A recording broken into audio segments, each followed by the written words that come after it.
বিশ্বের বিভিন্ন দেশে 2023 সালে সন্ত্রাসী কার্যক্রম নিয়ে বার্ষিক প্রতিবেদন প্রকাশ করেছে মার্কিন পররাষ্ট্র দপ্তর। দিন কয়েক আগে প্রকাশিত এই প্রতিবেদনে বলা হয় 2023 সালে বাংলাদেশে আন্তর্জাতিক সন্ত্রাসী হামলার কোনো ঘটনা ঘটেনি। তবে আওয়ামী লীগ সরকার প্রায় রাজনৈতিক বিরোধীদের কার্যক্রমকে সন্ত্রাসবাদের সঙ্গে মিলিয়ে প্রচার করেছে। এছাড়া প্রতিবেদনে আরো উল্লেখ করা হয়েছে যে বাংলাদেশের বিভিন্ন নিরাপত্তা বাহিনীর একটা অংশের বিরুদ্ধে বিচার বহির্ভূত হত্যাকাণ্ড ও মানবাধিকার লঙ্ঘনের অভিযোগ আছে। গুরুতর মানবাধিকার লঙ্ঘনের অভিযোগে 2021 সালের ডিসেম্বরে র্যাব এবং সাবেক 7 কর্মকর্তার উপর নিষেধাজ্ঞা আরোপ করেছিল যুক্তরাষ্ট্র। আন্তর্জাতিক মানবাধিকার দিবসে পৃথকভাবে এই নিষেধাজ্ঞা দেয় যুক্তরাষ্ট্রের ট্রেজারি ডিপার্টমেন্ট ও পররাষ্ট্র দপ্তর।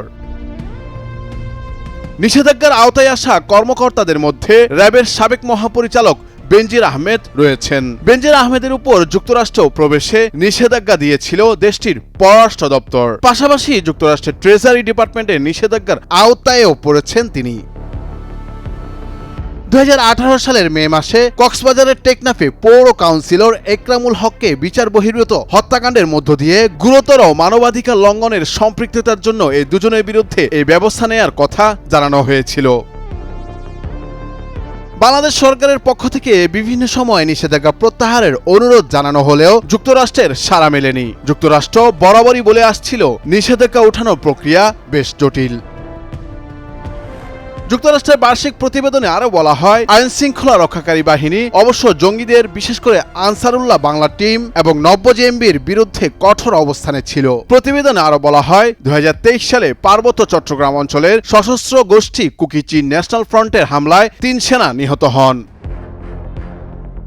অন্যদিকে বাংলাদেশে অনলাইনে উগ্রবাদ উদ্বেগের বিষয় বলেও উল্লেখ করা হয়। গত ডিসেম্বরে নিষিদ্ধ গোষ্ঠী হিজবুত তাহরীরের 2 সদস্যকে গ্রেপ্তার করা হয়েছিল। তাদের বিরুদ্ধে অনলাইন সম্মেলনের অভিযোগও ছিল।